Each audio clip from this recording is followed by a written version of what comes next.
Und weiter geht's im Demo-Doppel. Ich zeige eine Pyramidenkarte mit Klappen und zwar heute mit der Produktreihe Glück am Haken.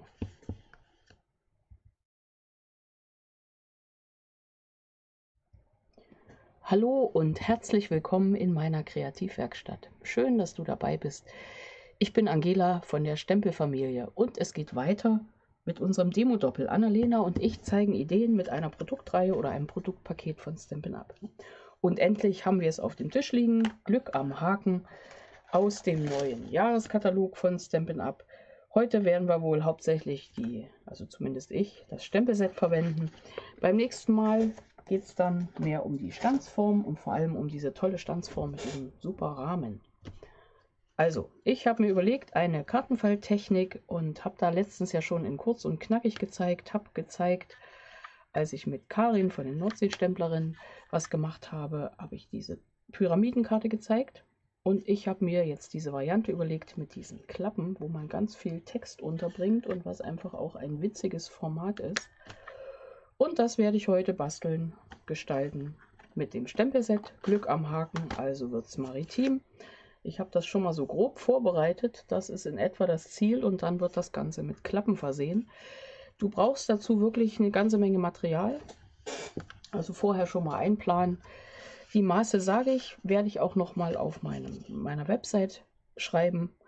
Im Anschluss an mein Video kannst du bei Annalena weiter gucken, ihre Idee in unserem Demo-Doppel mit Glück am Haken und ich glaube, es gibt auch eine Karte. Okay, ich sage einmal das Material ganz zum Anfang, kannst du dir dann zurechtschneiden, aber wie gesagt, steht dann auch noch mal auf meinem Blog. Wir brauchen in Grundweiß und zwar jeweils zweimal ein Feld in 13,9 mal 9,5 cm, eins in 11,5 mal 7,5 cm, eins in 9,5 mal 5,5 cm und noch eins in 7,5 mal 3,5 cm und nochmal Wiederholung zum Anfang, ich hatte wieder einen falschen Text. Alle Felder jeweils zweimal.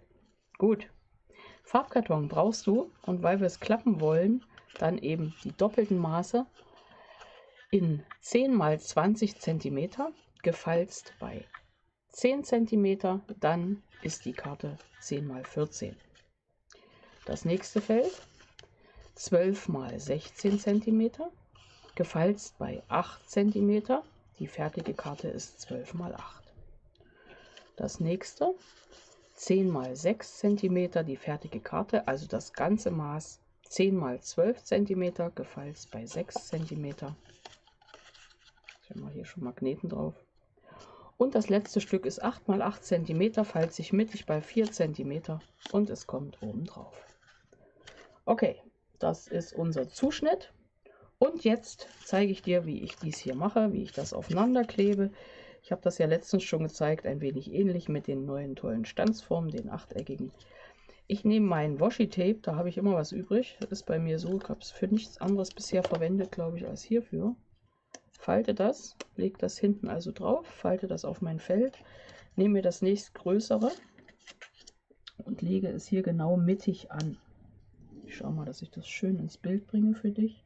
Mittig auflegen, andrücken und dann sitzt das ganz gut. Es ist so, dass es praktisch am Ende gut wieder abgeht und nicht was zerrissen wird, aber es sitzt nicht 100% fest. Ich wollte es also auch wirklich nur minimal fixieren, um eben da nicht was zu zerreißen. Nächstes Stück Washi-Tape und die nächstgrößere Variante wieder drauf. Und wenn du vorhin mitgerechnet hast, weißt du ja, es ist umläufig überall 1 cm Platz, also 1 cm größer das nächste Feld, weil der Abstand der Feldgröße waren immer 2 cm. Genau.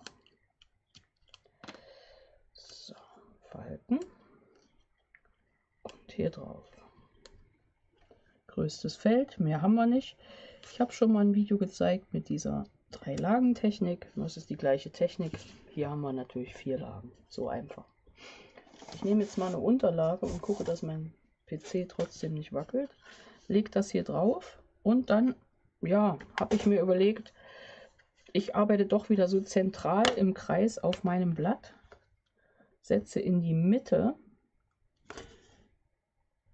jetzt den Spruch und ich bleibe mal bei diesem Geburtstagsgruß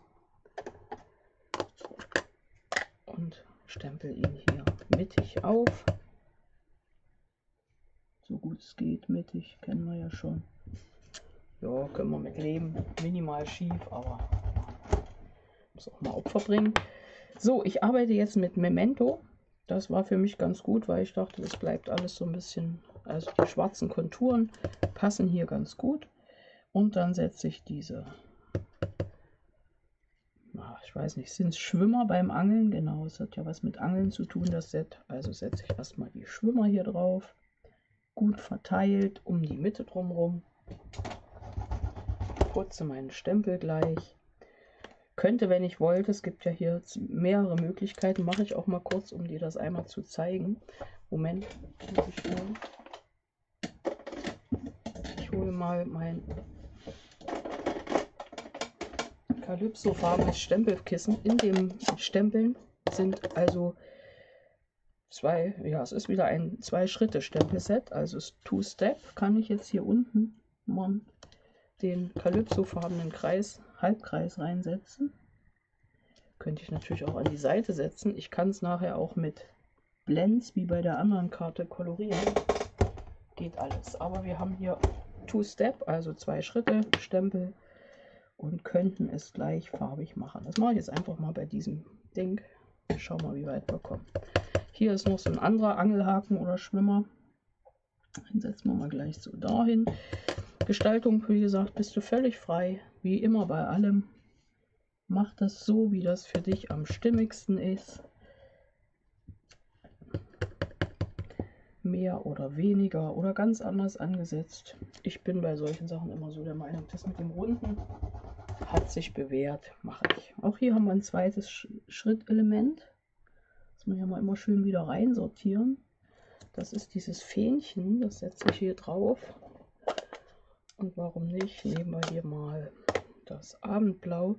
Ich halte mich bei der Karte Tatsache sehr an die Farben vom Designerpapier, weil wenn man jetzt da noch eine Box dazu basteln würde, zum Beispiel, wenn man noch irgendwas verschenken möchte, dann passt das wunderbar gleich mit dem fertigen Designerpapier. So, das haben wir auch. Hier haben wir noch mehr Two-Step. Und zwar ist dieser Haken. Ich überlege, ob ich gleich erstmal Fische zwischensetzen sollte. Es wird sich finden. Den setzen wir mal da oben mit dran. Und hier kommt da so ein Stück ins Bild. Okay, der letzte kommt noch hier mit dran. Jetzt war ich in der falschen Farbe, hast du es gesehen? Können wir mit leben. Packen wir weg. Das ist immer so eine Sache im Video. Du denkst, das ist hier so simpel und hast du nicht gesehen? Nee, man muss sich schon konzentrieren. Ich hole mal noch eine Farbe und zwar ist das Wilder Weizen und Kieselgrau auch mit bei. Das war jetzt recht spontan. Ich wollte eigentlich, wie gesagt, kolorieren oder dir nur zeigen, wie es geht. Jetzt mache ich einfach die Two Steps. Jetzt gehe ich auf den wilden Weizen, hier bei diesem. Lässt sich natürlich alles, weißt du, immer ganz genau anders gestalten. Hier schauen bei unserer 3-Lagen-Technik, dass die Lagen immer wirklich aufeinander liegen. Und du siehst, das funktioniert ganz gut. Jo, das Stück nehmen wir auch raus und auch der Fisch, der hier drin ist, also der echte Fisch, wir haben 2 Fische. Okay. Nee, der ein Fisch, der andere ist ein Fisch am Haken. Also der echte Fisch, weiß nicht, ist ein Karpfen. Oh, jetzt kommt wieder das Anglerlatein. Ich habe keine Ahnung, glaubst du? Mann, macht eine Karte mit Fischen und hat keine Ahnung, kann es denn sein? So, der schwimmt hier so ein bisschen hoch, hat es gerade so geschafft, nicht an den Haken zu kommen.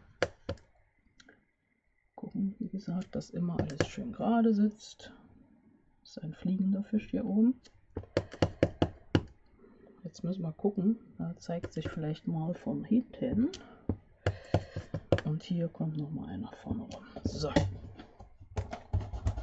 Und du siehst schon, wir verzichten jetzt völlig auf die Blends. Das ist ja hier die Blend-Variante. Und jetzt suche ich noch die Innereien. Ja, also weißt schon, was ich meine, den inneren Stempel.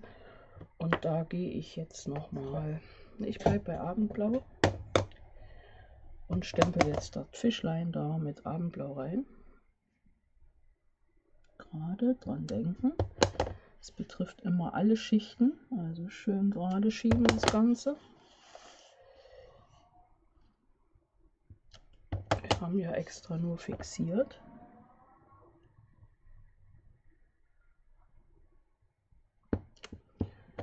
Super.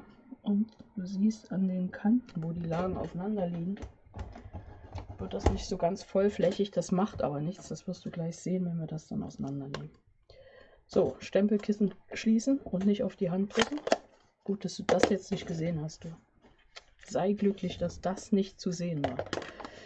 Ich habe hier noch das Boho-Blau, weil das ist in den Farben auch mit drin, in dem Designerpapier. Und dann nehme ich hier Tatsache meine Blending-Pinsel, meine Bürste, meinen Blending-Pinsel. Könnte jetzt noch mal was unterlegen, aber da muss man jetzt hier mal Opfer bringen. Ich halte das schön gerade fest und fange an, vom Rand her Wasser zwischen zu malen, ja, also zu reiben. Kriegt jetzt alles so einen kleinen blauen Schimmer, weil erstens mögen wir das und zweitens wird hier gleich noch der Wasserstempel angesetzt. Den setzen wir einfach oben drauf. Und zwar auch. So, ich glaube, so ist gut. Ich bin da ganz zufrieden. Viel oder wenig, das mach wie du denkst. Und ich nehme jetzt nochmal Boho-Blau und hier diesen Wasserstempel. Siehst du gleich. Und mit dem fülle ich jetzt gnadenlos einfach alles in eine Richtung natürlich, und zwar in die Schreibrichtung, also in die Schriftrichtung. Setze ich den ersten und zweiten Abdruck hier so relativ locker einfach zwischen. Ich zeige das gleich mal hoch, dann kannst du das nochmal genauer sehen und sagen, kann man so machen, muss man nicht oder finde ich gut. So ein bisschen das Gefühl, mein Bild heute ist besonders dunkel. Ich habe hier neue Technik und variiere noch so ein bisschen. So, da ist es. Wir haben es soweit. Ich halte das mal hoch. So sieht es aus. Ich bin schon zufrieden. Kann nicht sagen, ich wäre nicht zufrieden. Ich bin zufrieden. Und jetzt wird das Ganze auseinandergebaut und wieder neu zusammengesetzt. Ich schaue, dass ich halbwegs saubere Hände habe. Ich habe ja gesagt, mit das kleben wir so, dass wir es gut abkriegen. Und das heißt wirklich, ich kann das hier relativ locker abziehen. Wenn hinten was kaputt geht, es ist ja wirklich nur hinten, aber es geht fast nichts kaputt. Die Schichten kleben dann alle aufeinander. Ich schaue des Weiteren. Hier siehst du, es ist was abgegangen, aber es klebt gleich aufeinander, dass ich mein Motiv nicht in die falsche Richtung auseinanderziehe. Jetzt muss ich das dann mühsam wieder zusammensetzen und das will ja keiner. So, das heißt so rum, so rum, so rum. Alle Lagen sitzen schön wieder aufeinander. Und jetzt komme ich mit meinem blauen Teil. Und da siehst du schon, ich habe da schon mal ein bisschen was vorbereitet. Also, Pyramidenkarte heißt ja eigentlich, dass wir das hier mit Abstand aufeinandersetzen. Das ist jetzt die Variante, es ist eben nicht mit Abstand. Wenn ich noch einen besseren Namen finde, werde ich den oben hinschreiben, aber da ich die andere Karte so hatte, ist es eine Pyramidenkarte. Es ist natürlich auch hier so eine Akkordeonkarte oder so eine Leporello-Karte. Ich möchte, dass das Ganze schließt, deswegen habe ich mit Magneten gearbeitet. Du brauchst da 4 Stück, musst die dann gegenseitig so zusammensetzen, dass sie alle aneinander klicken. Das erste kleine Kartenteil habe ich so rum. Jetzt gucke ich mal, wie rum ich das Ganze am Ende haben möchte. Ich möchte die erste Klappe nach unten öffnen, also so rum hoch öffnen. So rum, ne? Ich habe den ersten Magnet hier außen drauf geklebt und da drüben Klebefläche auf der Rückseite und dadurch hält dieses Teil schon mal gut zu. Dann nehme ich das erste Feld hier. Warum habe ich da noch nicht doppelseitiges hinten drauf geklebt? Ganz einfach, weil das beim Stempeln dann auch noch mal durchdrücken würde und das war mir jetzt gar nicht recht. So, und das klebe ich hier vorne drauf, mittig, wie immer. Der Magnet ist dazwischen. Und dann habe ich ja gesagt, schneid dir die Felder bitte doppelt zu und das andere klebe ich innen rein. Wenn ich jetzt das auch noch mal bestempeln möchte über den Rand, was ich gerade nicht möchte, dann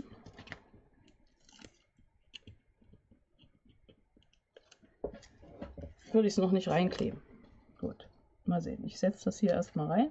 Hier wird nachher wahrscheinlich dieses Petri Heil drauf kommen. Bin mir noch nicht so ganz sicher. So, das ist das erste Feld. Dann hebe ich ab. baue mir jetzt schon mal das nächste mit dem Magneten. Ich habe den nächsten Magneten genommen, so rum, dass er ranspringt und klebt und er sitzt hier unten dran. Dadurch halten die beiden aufeinander. Jetzt lege ich das rüber und nehme mir die nächste Karte und klebe sie hier auf. Und ich möchte, dass die Karten gegenläufig, also hast ja gesehen, so Leporello-förmlich oder Ziehharmonika-förmig aufgehen und nicht alle in eine Richtung im Kreis. Ginge natürlich auch, aber ich möchte es eben so. Und deswegen wird das jetzt hier so geklebt, dass die Klappe nach oben zeigt, die Öffnung, und das Motiv sitzt hier drauf. Immer noch mal prüfen, dass wir alles richtig rum haben, ne? So, das sitzt hier drauf. Wunderbar. Das hänge ich oben dran, das Ganze hält. Innen rein kommt das nächste Feld. Auch hier klebe ich einfach auf, stempel ich später noch oder wird Text reingesetzt, das weiß ich noch nicht. So setze ich meine ganze Karte aufeinander. Und auch hier merkst du, es ist wieder gar keine Zauberei, man macht es einfach.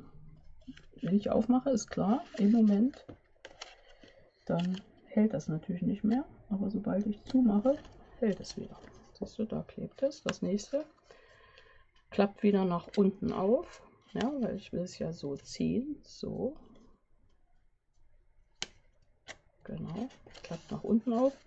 Und richtig, ich muss das hier noch mittig fixieren. Dann ist der Magnet weg, das Teil klebt und auch hier gucken, dass ich es richtig rum aufklebe. Und jetzt siehst du, dass es manchmal gar nicht so schlimm ist, wenn das Ganze nicht ganz genau an den Kanten klebt, weil die ja ein wenig verdeckt werden. So, klebt, läuft. Hier das nächste Motiv zwischen, also das wieder rüber, das hier drauf kleben. Immer wieder prüfen, habe ich Magneten zwischen und habe ich das Motiv richtig rum und geht die Klappe in die richtige Seite. Sag mal so, wenn dir das zu kompliziert ist, dann bleib bei der anderen Variante. Klebt das pyramidenförmig aufeinander und hast keine Klappen, hast aber auch keinen Stress. So, nochmal gucken. So rum, so rum. Ja, die Fische sitzen richtig. Mittig drauf, die Mattung reihum in der richtigen Größe. Die Klappe geht nach unten auf. Richtig. Das setzen wir hier oben drauf. Reicht nicht nur der Magnet. Aufmachen, draufsetzen. Wieder kleben. Trotz allem muss ich ja mal sagen, geht es schneller als man denkt. Ich sehe mal Klebestreifen alle.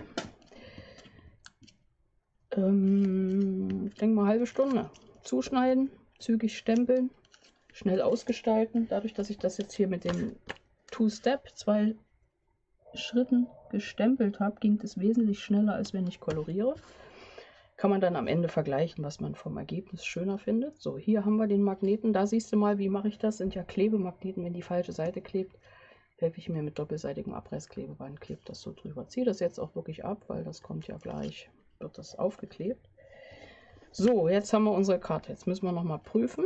Und jetzt habe ich das letzte Element Tatsache so, dass ich hier unten die Klappe haben möchte. Das heißt, das große setze ich hier drauf. Das klebe ich gleich.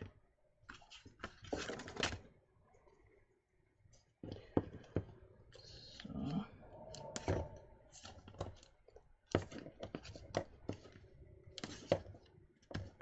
Wenn dir das mit den Magneten zu viel ist, gibt es natürlich immer eine andere Lösung. Hier muss ich auch gucken, wie rum ich es klebe. Moment, bevor ich mich verquatsche. So, alles richtig gut. Unten klappe ich auf. Kann ich die Karte schön hinstellen. Alles funktioniert. So, so, so, so rum. Richtig. Ja, vorher stimmt jetzt die Schicht nicht. Fangen wir wieder von vorne an. Ist aber nicht. Stimmt alles. Also, ich kann dir empfehlen, mach das, probier das aus. Es ist recht witzig, es kommt total gut an und man kann sich auch ein bisschen anstrengen zwischendurch. Gute Konzentration ist immer wichtig. Lieber dreimal mehr prüfen. Wenn es klebt, dann klebt es. Mal sehen, ob ich es schaffe. Ja. Jetzt fehlt mir Tatsache noch, ich überlege gerade, das ist klebt, die letzte Klappe. Okay, ja. Es würde mir noch ein Magnet fehlen. Wenn ich habe hier manchmal Tatsache Einzelteile. Das probieren wir jetzt. Wenn du nicht hast, mach's ohne, dann kommt jetzt hier eine Banderole drum oder ein Strickchen. Dann würdest du hier innen zum Beispiel ein Band ankleben und beide Seiten mit weißen Farbkarton in Grundweiß bekleben. Dann kannst du dein Band sichern, dann kannst du das hier zubinden, hier oben drüber binden, dann würdest du da hinten das Band binden, geht also auch. Wie gesagt, ich habe jetzt hier Magneten, das ist eine super Sache, funktioniert, und ich schaue mal, wo der letzte hin muss, dass die Karte auch noch zuhält. Mal sehen, ob ich das hinkriege. Aha, da muss er hin. Justet aus. Ja, mal gucken, wie wir den da hinkriegen. Wollen wir mal probieren. Ich nehme hier mal ein ganz kleines Stück doppelseitiges Abreißklebeband. Da muss er hin. Wenn das nicht funktioniert, dann weißt du, aus Angelas Fehlern lernen. Aber man kann ja mal so tun, als könnte man zaubern. Hier ist nämlich kein Kleber mehr dran. Ich gucke mal, dass ich die Folie abreiße. Die Schutzfolie. So, klebt er? Oh, er klebt wie Henne. Pass mal auf. Wir schauen, entweder es funktioniert oder nicht. Ich klappe das rum und jetzt schleiche ich mich mit irgendwas dazwischen. Ich hoffe, dass es klebt. Guck mal. Und jetzt sitzt er da unten. Tatsache. Also kannst du auch mit Scheibenmagneten arbeiten, die keinen Kleber dran haben. Kannst sie positionieren und wir schauen mal, es hält. Und jetzt hält die Karte wirklich komplett zu. So, das heißt, ich kann das hier eben auch aufkleben. Auch hier, wenn du jetzt noch stempeln wolltest und gerade in der Mitte dran denken, da sitzt dein letzter Magnet.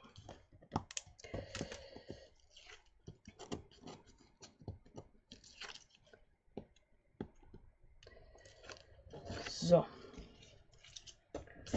Ja, schneller fertig als gedacht. Weiter geht es dann gleich bei Annalena. Mal sehen, was ich vergessen habe. So, das klebt, das hält zu. Jetzt wollen wir noch mal schauen. 1, 2, 3, 4. Ah, hier fehlt noch. Siehst du, hier fehlt noch ein weißes zwischen. Mal schön in Ruhe fertig arbeiten hier, ne? Dachte schon, ich wäre fertig. So. Ich zeige dir gleich noch, was ich die letzte Woche gemacht habe. Schon mal ein bisschen zwischengearbeitet, nämlich. Für unser nächstes Projekt habe ich zumindest schon mal sowas vorbereitet. So, schau mal. Jetzt haben wir es aber. Ganze Karte ist fertig. Diese hier ist mit Two-Step gestempelt. Diese ist koloriert mit den Blends. Und du siehst, geht beides. Macht gar keinen so großen Unterschied. Die weiteren Felder habe ich hier hinter. Mal sehen, ob ich damit auch noch eine andere Karte mache. Jetzt falte ich das nochmal auf. Und das letzte faltet sogar auch mit Magnet. Wunderbar. Muss man nicht, kann man machen. Und ansonsten halten sie auch relativ gut zu, finde ich. So, beim nächsten Mal gibt es ja, sehen, ob ich es finde,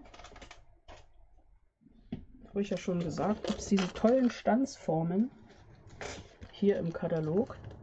Hier, dieses fand ich schon witzig mit dieser Kiste da. Man weiß nicht, was es ist für eine Dose. Man könnte auch so einen Setzkasten draus machen. Ja, in verschiedenen Arten und Formen. Man kann mit Designerpapier arbeiten. Wie ich das am Ende wirklich gestalte, weiß ich noch nicht. Aber ich habe da schon mal was vorbereitet. Denn ich habe das schon ausgestanzt. Ich habe das normal in unterschiedlichen Farben ausgestanzt. Dann habe ich auch versucht, die ist es natürlich nicht. Und die andere ist es auch nicht, aber die ist es. Daraus auch eine Karte zu machen aus dem großen Rahmen. Das funktioniert also auch. Da kann dann dieses Element drauf mit der Kiste. Man kann es vielleicht auch öffnen. Und ich habe es hier auch schon mit diesen Abstandsklebebögen, nenne ich sie jetzt mal, auch schon gestanzt. Damit ginge also auch was. Ja, das sind so die Ideen fürs nächste Mal, die jetzt hier noch so vor sich hin lungern und noch nicht fertig sind. Aber als ich das ausgestanzt habe, fielen mir doch gleich diese ganzen kleinen Elemente auf. Moment, ich packe hier erstmal meine Futterkiste zusammen. Angelschnur ist auch drin, das geht auch noch rein. Ich bin echt gespannt, was das wird.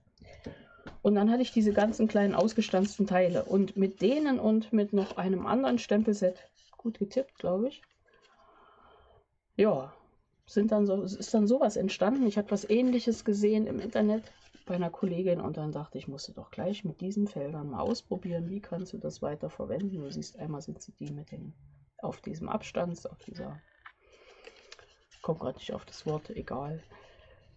Und die flachen, die ich dann einfach mit Abstandsklebepunkten geklebt habe. Und das Ganze schön sortiert. Und mal schauen, was das im Demo-Doppel dann beim nächsten Mal für die nächste Karte gibt. ja, das ist das so, was hier schon mal liegt, was ich dir schon zeigen konnte. Eine Anleitung für diese Kartentechnik, für diese Karte, für diese Pyramidenkarte mit Klappen, habe ich auch in kurz und knackig gezeigt. Wenn du sagst, okay, ich will jetzt basteln, brauche nicht das ganze Gelaber, machen wir das Ganze in kurz und knackig. Okay, so, das war's von mir. Glück am Haken liegt auf dem Tisch. Demo-Doppel, schau jetzt unbedingt zu Annalena. Viel Freude! Und hier geht's weiter mit noch mehr Anleitungen und Tipps. Also bis bald in einem meiner nächsten Videos. Deine Angela von der Stempelfamilie.